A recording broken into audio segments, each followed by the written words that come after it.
가운데서도 늘 때를 따라 도우시는 하나님의 은혜가 풍성함을 이뤄가는 복 있는 자의 삶을 영위할 수 있도록 하나님 은혜 도하여 주옵소서.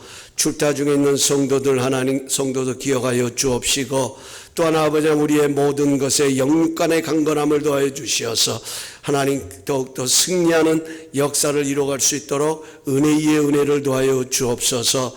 오늘 모든 예배 시종일관을 우리 성령 하나님께 온전히 의탁하옵고 예수님의 이름으로 감사하며 축복하며 기도하옵나이다. 아멘. 지난주 인터넷을 통해 책 한 권을 접했습니다. 성진아 아나운서가 쓴 나도 멋지게 살고 싶다라는 책입니다. 이 책은 성공한 여성의 35명의 이야기를 통해 배워야 할 점이 무엇인지, 어떻게 하면 멋진 인생을 살 수 있는지 32가지의 비결을 전하는 책입니다. 제가 인터넷을 통하여서 이 책을 접하고 미리 읽기, 미리 보기라는 그 지면을 이렇게 읽어가는데 한 단락이 제 눈에 들어왔습니다. 제가 읽어드립니다.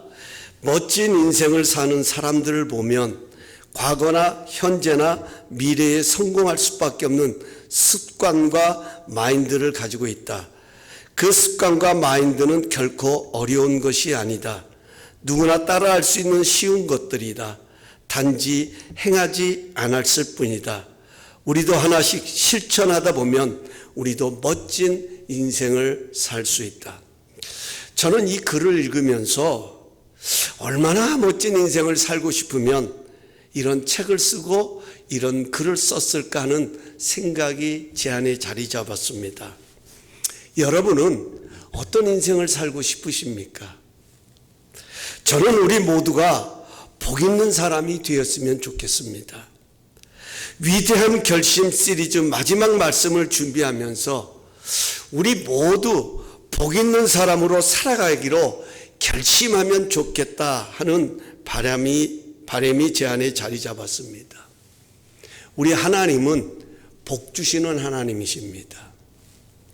우리가 예배를 시작하면서 부르는 찬송가 1장에 만복의 근원 하나님 온 백성 찬송 드리고라는 가사처럼 하나님은 만복의 근원이시기에 하나님을 구하면 하나님이 주시는 복이 있다는 것입니다. 저는 지난주에 우리 성도님들을 한 분 한 분을 생각하면서 참 제 안에 깨달았던 그 은혜가 있었습니다. 우리 교회는 비록 많은 분들이 출석하는 그런 교회는 아니지만 그 한 분 한 분들의 삶을 들여다보면 정말 하나님의 은혜와 표적을 경험하고 있는 간증을 갖고 있는 사람들이라는 것이 얼마나 감사했는지 모릅니다. 참 하나님의 은혜가 아니고서는, 하나님이 함께 하시지 않고서는 일어설 수 없는 그런 간증자의 삶을 살아가고 있다고 하는 것이 제 안에 자리 잡으면서요 참 감사했어요. 그러면서 더욱더 하나님 앞에 기도하여지기를, 하나님 더욱 복 있는 자들로 세워지기를 간절히 원합니다. 지금까지도 하나님의 은혜로 왔는데 앞으로 남은 생에도 더욱 하나님의 복을 누리며 살아가는 복 있는 자의 삶이 되게 하여 주옵소서. 이렇게 기도를 드리게 되었습니다. 여러분, 복 있는 사람은 어떤 사람일까요? 여러분은 복 있는 사람 하면 어떤 사람이라고 생각하십니까? 저는 변화의 사람이라고 믿습니다. 어떤 사람이 복 있는 사람이냐면 변화의 사람이 복 있는 사람이다. 왜냐하면 우리 기독교는 변화의 종교입니다. 예수님이 이 세상에 오신 목적은 멸망받을 자를 구원하셔서 하나님의 백성, 영원한 천국에 이른 생명의 길을 여시기 위해서 오셨습니다. 변화를 위해서 오신 거예요. 여기 변화는 성품의 변화, 인격의 변화는 물론이고 요한복음 2장에 나오는 그 귀한 사건처럼 포도주가 떨어진 그 결핍조차도 축복으로 바꿔 가시는 그 하나님의 변화의 역사, 이것이 바로 복 있는 자들이 누리는 축복이다, 저는 그렇게 믿습니다. 에베소서 4장 22절 이하에 보면 그런 말씀이 나오지요. 너희는 썩어져가는 구습을 따르는 옛사람을 벗어버리고 하나님을 따라 의와 진리의 거룩함으로 지으심을 받은 새 사람을 입으라. 여기 가서 보면 중요한 것이 벗어버리고와 입으라는 이 동사입니다. 영어 NIV 성경은 여기 벗어버리고를 put off, 제거하다, 물리다라는 표현을 사용합니다. 우리는 밖에서 열심히 일하고 집에 들어오면 편한 옷으로 갈아입습니다. 잠자리에 들 때는 잠옷으로 갈아입고 잠자리에 듭니다. 복 있는 사람으로 살아가기 위해서는 벗어야 할 것을 벗고 거기에 맞는 옷으로 입는 것이 참 중요하다 하는 것입니다. 이것이 우리 신앙인들의 성숙한 변화의 모습인 것입니다. 오늘 본문은 어떻게 그런 성숙한 변화를 이루어갈 수 있는지를 말씀하고 있는 내용입니다. 본문은 복 있는 사람을 이렇게 정의하고 있습니다. 우리 1절 말씀을 다시 한번 봉독할까요? 1절 말씀 우리 함께 봉독합니다. 시작. 복 있는 사람은 악인들의 꾀를 따르지 아니하고 죄인들의 서지 아니하고 오만한 자리에 앉지 않는다. 여러분, 얼마나 복 있는 모습입니까? 얼마나 반듯한 삶입니까? 정말 저 모습을 보면 야, 정말 멋진 사람이다, 이렇게 표현할 수 있습니다. 복 있는 사람은 어떤 사람이냐면 하지 말아야 될 것을 하지 않는 사람, 이게 복 있는 사람이라는 거예요. 근데 문제는요, 우리 힘으로는 이렇게 살아갈 능력이 없다는 것입니다. 여러분, 어찌 보면 이것을 깨닫는 것이 겸손이에요. 이렇게 살아가는 사람이 복이 있는데 우리의 힘으로는 이렇게 살아갈 능력이 없다. 이것을 깨닫는 게 겸손입니다. 이게 중요합니다. 여러분, 사실 누가 악인의 꾀를 따르고 싶겠습니까? 어떤 사람이, 그것도 하나님을 믿는다고 하는 사람, 누가 죄인의 길에 서고 오만한 자리에 앉고 싶겠습니까? 문제는 그렇게 원치 않으면서도 어느 순간 어느 상황을 보면 내가 악인의 길을 따르고 있다 하는 거예요. 쫓아가고 있는 모습이 있다 하는 것입니다. 여기 악인들의 길을 영어 NIV는 Counsel of Weak라는 악인의 조언으로 표현하고 있습니다. 여러분, 조언이 무엇이죠? 어드밴스라고 말하죠. 이렇게 해보라고 길을 가르쳐 주는 것, 이게 조언입니다. 한 예로 아담과 하와를 들어볼 수 있을 것 같습니다. 이들은 하나님을 몰라서 죄인의 길에 선 것이 아닙니다. 하나님같이 되려는 교만이 이들 안에 자리하기 전에 먼저 뭐가 있었냐면 Counsel of the Satans, 사탄의 조언이 있었다 하는 겁니다. 이걸 주목해야 합니다. 하나님은 아담에게 동산 각종 나무의 열매는 너희가 임의로 먹되, 네가 임의로 먹되 선악을 알게 하는 나무는 먹지 말라. 내가 먹는 날에는 정녕 반드시 죽을 것이다 라고 말씀하셨습니다. 그런데 사탄은요, 아담에게 찾아온 것이 아니라 하와에게 접근해서 물어보는 거예요. 하나님은 아담에게 말씀하셨는데 사탄은 하와를 찾아와서 물어봅니다. 하나님이 참으로 너희에게 동산 모든 나무의 열매를 먹지 말라 하시더냐? 뭐죠? 거꾸로 지금 물어보고 있는 거예요. 하나님은 그렇게 말씀하신 적도 없는데 뜬금없이 하나님이 그렇게 말씀하신 것도 없는데 하나님이 모든 나무를 먹지 말라 하더냐? 뭔가를 지금 유도하고 있는 겁니다. 끌어내고 있는 것입니다. 여러분, 얼마나 교활합니까? 이게 사탄입니다.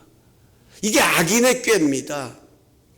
여러분, 하와는요, 하나님께서 아담에게 이 말씀을 하실 때, 명령을 할 때 하와는 이 세상에 있지도 않았습니다. 창조되지도 않았습니다. 먹으면 안 된다는 이야기를 하와는 누구에게 들었냐면 아담에게 들은 거예요. 그래서 하와는 동산 나무의 열매는 먹을 수 있으나 동산 중앙에 있는 나무의 열매는 먹지도 말고 만지지도 말라고 말씀하셨다. 이렇게 사탄에게 대답을 합니다. 하나님은 만지지 말라는 말은 안 하셨어요. 그러자 사탄은 아니다. 아니야. 너희가 결코 죽지 않을 것이다. 조언합니다. 아니야. 먹어봐. 안 죽어. 너희가 그것을 먹는 날에는 너희 눈이 밝아져 하나님같이 되어 선악을 알 줄 하나님이 아시기 때문에 그렇게 말씀한 것이라고 의심을 심어줍니다. 그런데요, 하와가 그 이야기를 듣고 나서 가만히 생각해 보니까 평소에 보았던 선악을 알게 하는 나무가 다르게 보이는 거예요. 악인의 그 깨가, 조언이 하와 안에 자리를 잡으니까 평소에 보았던 먹으면 안 되는 선악을 알게 하는 나무가 새롭게 보이는데 어떻게 보였냐면 먹음직도 하고 보암직도 하고 지혜롭게 할 만큼 탐스럽기도 한 것입니다. 이것이 악인의 꾀입니다. 듣고 보니 그럴싸하는 것입니다. 그래서 자신이 먼저 먹고 남편에게도 준 것입니다. 여러분, 왜 우리 사람들이 일상을 살아가다가 사기를 당하잖아요? 왜 사기를 당합니까? 그 사람이 바보이기 때문에 사기를 당하는 게 아닙니다. 먹음직도 하고 보암직도 하고 탐스럽기에 당하는 것입니다. 사탄은 포장의 능력이 있습니다. 절대로 여러분과 저를 향해서 기도하지 말어 이렇게 말하지 않습니다. 기도해. 그러나 가능할 때 하라고.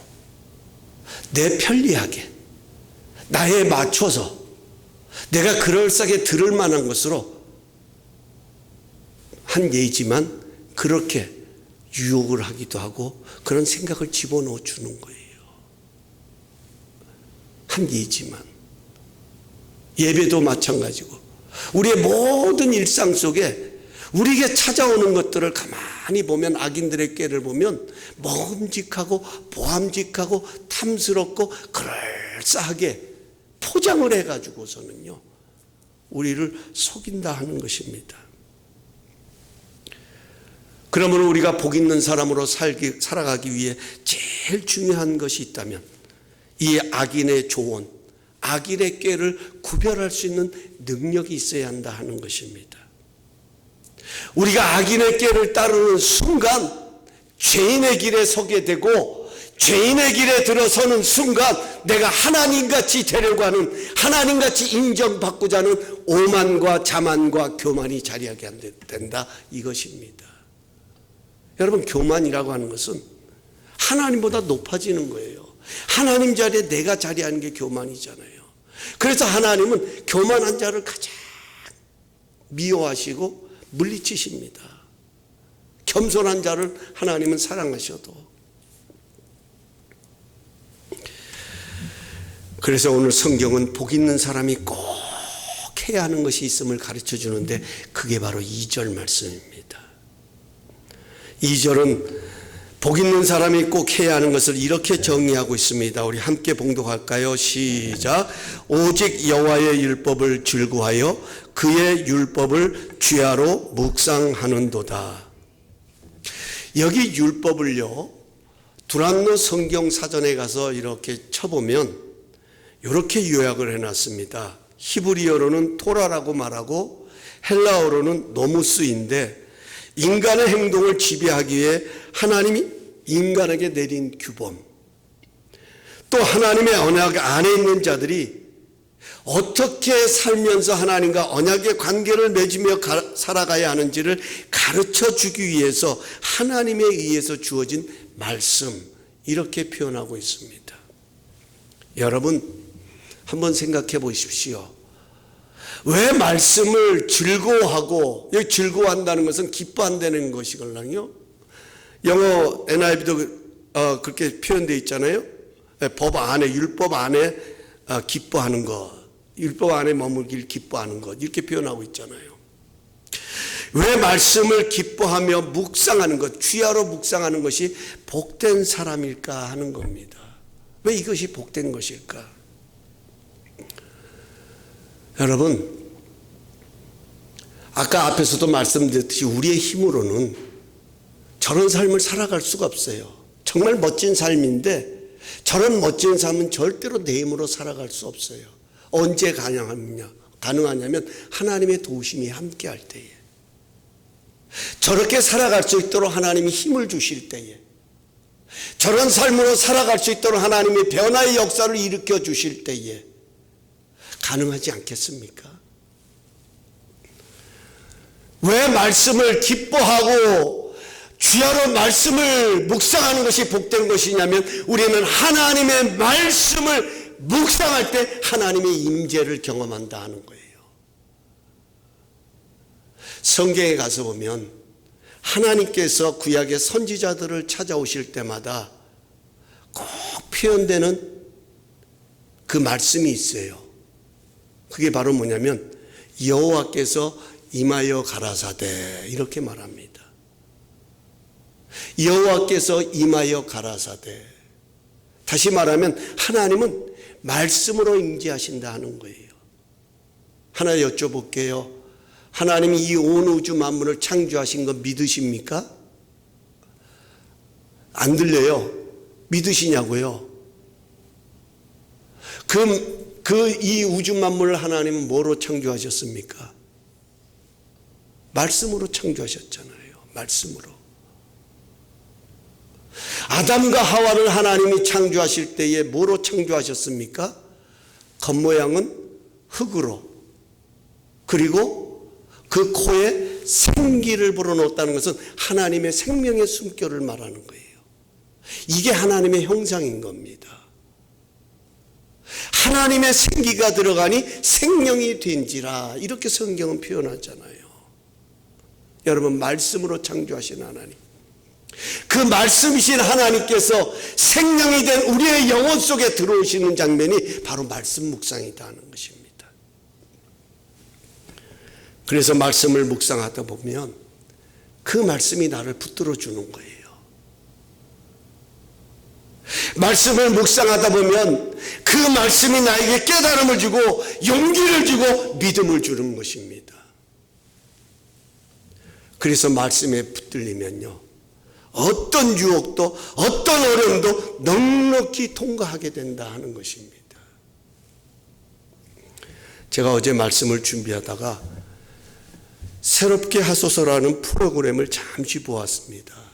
간증 프로그램인데요, 23살 된 사즈키라는 래퍼 출신의 가수가 자신의 생애를 이야기하면서 하나님의 역사를 간증하는 내용이었습니다.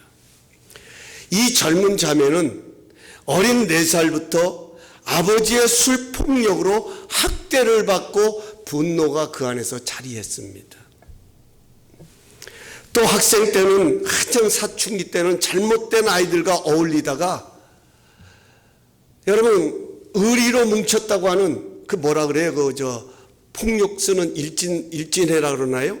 그런 거기에 서클에 가입했다가 그 친구들로부터 왕따를 당합니다.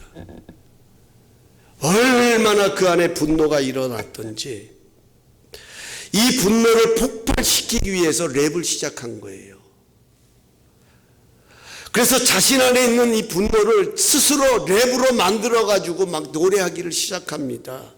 그러니 그 안에 얼마나 쌍욕들이 나오고, 얼마나 그렇지 않아도 분노로 가득한 세상 속에 분노로 가득한 사람들에게 그것이 그렇게 인기가 있었나 봐요.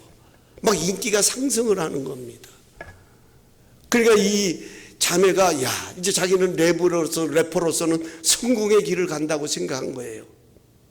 그러다가 자기가 잘 아는 오빠의 조언에 따라서 뭔가 자신을 더 업그레이드할 필요가 있다고 생각해서 뭔가 좀 더 프로페셔널한 프로듀서를 찾아갔다가 그만 거기서 마약에 손을 대게 됩니다. 그 유혹에 넘어가서 마약에 손을 대는 거예요.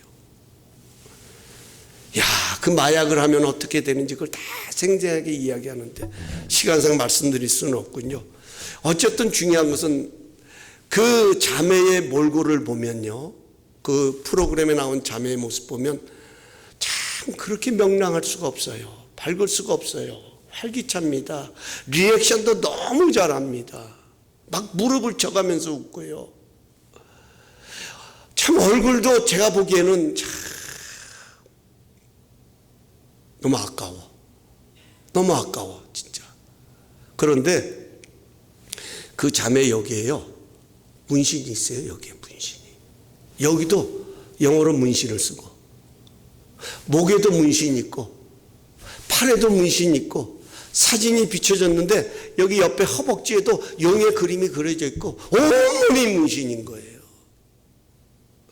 이게 언제 했냐면 마약할 때에, 제정신이 아닐 때에 그 분노를 이기지 못해서 한 것이 그거예요. 정신을 깨서 보면 자기 얼굴에 그런 모습들이 있는 겁니다.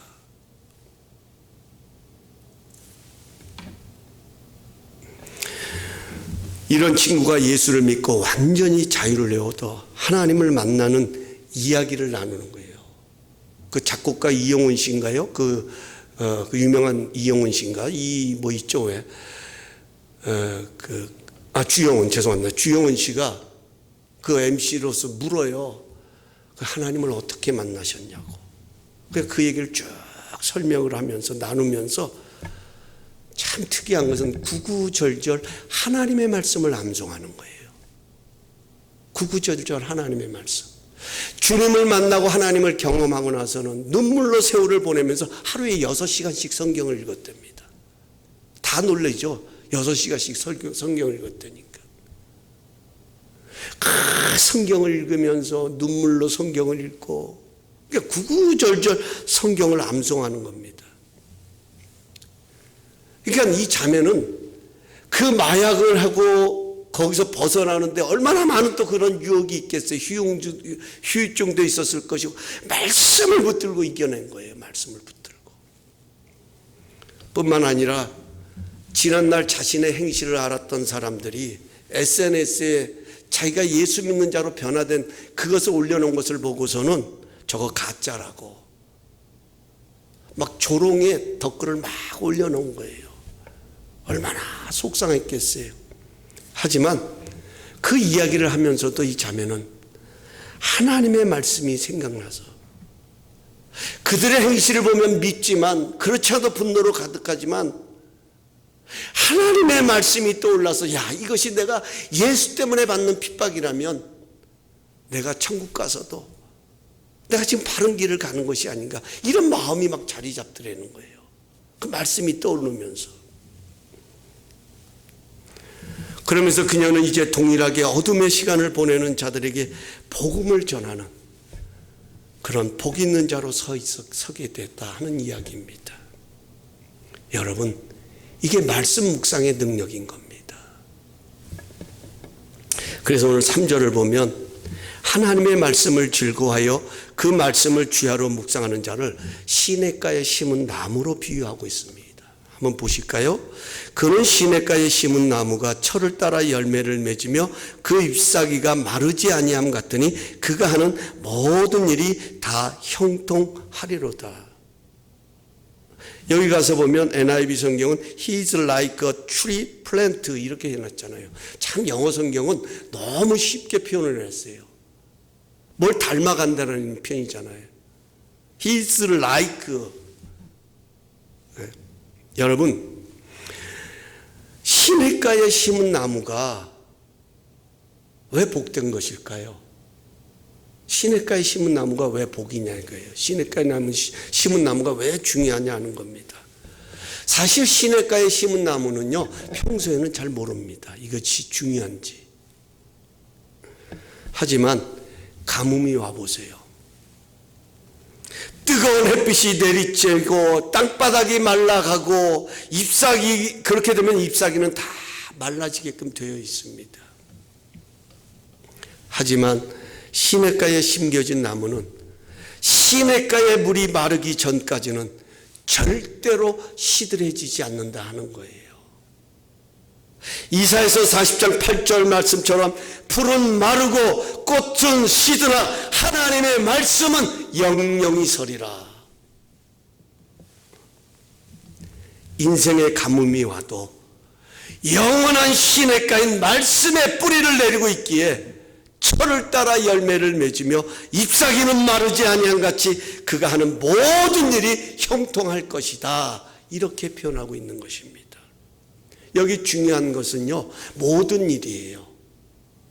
좋은 일에만 형통하는 것이 아니라 좋지 않는 일도 넉넉히 넘어서게 될 것이다 하는 표현과 같은 것입니다. 여러분, 우리가 한국에서 기차 여행을 하다 보면 터널을 지날 때가 있습니다. 그 막 기차가 밝은 대낮에 달리다가 갑자기 터널로 들어가면 어떻게 되죠? 그냥 어두컴컴해지죠. 거기다가 그 터널이 긴 터널이면요, 나도 모르게 야, 터널이 왜 이렇게 길어? 바꿔서 말하면 왜 이렇게 깜깜한 게 오래 가는 거야? 이런 마음이 들 때가 있걸랑요. 근데 여러분 그거 아세요? 우리 한국의 KTX가 굉장히 빠르잖아요. 뭐 부산을 1시간 50분 만에 간대죠. 여수 같은 경우는 뭐 2시간 반, 3시간이면 도착하니까. 옛날에는요, 여수 가려면 8시간 갔어요. 기차 타고. 네. 근데 지금은 뭐 2시간 반이면 도착하니까. 근데 여러분 이 기차가 왜 이렇게 빨리 도착하신지 아세요? 물론 KTX는 스피드가 좀 더 높일 수 있기 때문에, 스피드가 빠르기 때문에 빨리 간다라고 생각할 수 있습니다. 뭐 틀린 생각은 아닙니다. 하지만 여러분 KTX가 지나가는 길에 특징이 하나가 있다면 터널이 많더라는 거예요. KTX는 터널을 많이 지나갑니다. 그러니까 일반 기차의 노선과 KTX가 다니는 노선이 구분될 때가 있어요. 그럴 때는 이 터널을 지나갈 때입니다. 터널을 뚫었기 때문에 그만큼 시간이 단축된다 하는 것이죠. 만약에 이 긴 터널이 답답하다면 터널 들어가지 말고 돌아가면 돼요. 돌아가면. 여러분 우리 인생의 터널도 마찬가지인 것 같아요. 우리는 인생의 터널을 만나지 않기를 원합니다. 누구든지, 저도 마찬가지고. 왜냐하면 인생의 터널을 들어서면 깜깜합니다. 도대체 앞이 보이질 않습니다. 어떻게 해야 할지를 모릅니다. 하지만 분명한 것은 인생의 터널을 지날 때가 있다 하는 것입니다. 왜냐하면 제가 앞에서도 언급했듯이 우리는 결핍을 통해서 진짜를 발견하게 되는 거예요. 결핍을 통해서. 우리는 항상 풍족한 것을 원하지만 요한복음 2장에 나오는 포도주가 떨어진 이 장면을 통해서 그 가정은 진짜 예수를 만나게 돼요. 진짜 기쁨을 주는 예수를 발견하게 된다는 겁니다. 그 잔치는. 여러분 이것은 우리가 이 땅을 살아가는 하나님이 우리 가운데 보여주신 하나의 사인과 같은 겁니다. 우리는 터널을 원치 않지만 우리는 터널을 지나면서 진짜를 발견하게 된다는 겁니다. 중요한 것은 터널을 만나지 않는 것이 아니라 터널을 통과하는 자가 되어야 한다는 거예요. 이것이 바로 복 있는 사람이 누리는 형통인 것입니다. 하나님의 말씀을 즐거워하여 그 말씀을 주야로 묵상하는 복 있는 사람은 반드시 모든 일에 형통하는 시냇가에 심겨진 나무같이 된다 하는 것입니다. 하지만 말씀을 무시하고 자기의 소견대로 행하는 이런 악인들의 모습은 어떤가? 4절에 이렇게 표현하고 있습니다. 악인들은 그렇지 아니하며 오직 바람에 나는 겨와 같도다. 여기 메시지 성경은 오직 바람에 나는 겨와 같다는 말을 바람에 날리는 먼지와 같다 이렇게 표현하고 있습니다. 정말 적절한 표현이죠. 먼지, 바람만 불면 싹 날아가 버립니다. 여러분 태풍, 강풍 한번 싹 불어오면요, 저 LA 다운타운이 환하게 보입니다.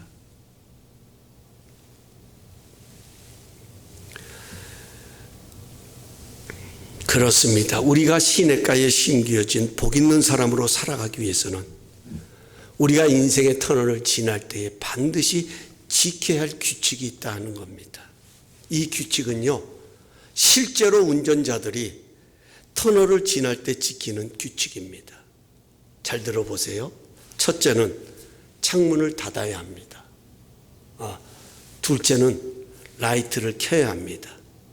셋째는 추월하거나 갓길로 가면 안 됩니다. 여러분 똑같습니다. 우리가 인생의 터널을 지날 때에 가장 중요한 것은 세상을 향한 창문을 닫고 하나님께 집중해야 합니다. 진정한 해결책은 환경에 있는 것이 아니라, 상황에 있는 것이 아니라 하나님 안에 있기 때문에 그렇다 하는 것입니다. 하나님의 말씀은 내 발의 등이요 내 길의 빛이라고 말씀합니다. 어두운 긴 터널을 지나갈 때 말씀으로 어둠을 비추며 터널 끝을 향해 달려가야 된다 하는 것입니다. 앞이 보이지 않고 답답하다고 곁길로 가면 안 됩니다. 빨리 벗어나고 싶다고 그냥 내가 가고 싶은 대로 이런 모양 저런 모양 이런 게 저런 게 따라서 가면 안 된다 하는 것입니다. 왜요? 이 인생의 긴 터널을 지나면서 진짜를 발견해야 하기 때문에 그렇습니다. 답답할수록 어둠이 가득할수록 중심을 굳게 하고 더욱 머물러야 할 자리에 머물러서 묵묵히 목표를 향하여 달려가야 된다는 거예요. 사랑하는 성도 여러분, 우리 하나님은 어떤 분이십니까? 오늘 우리의 예배를 받으시는 하나님은 우리의 인생의 삶 가운데 어떤 분이실까요? 그분은 어떤 분으로 우리와 함께 하십니까? 우리 하나님은 형통케 하시는 하나님이십니다. 우리를 형통케 하시는 분이십니다. 그래서 그분은 말씀으로 우리를 찾아오십니다.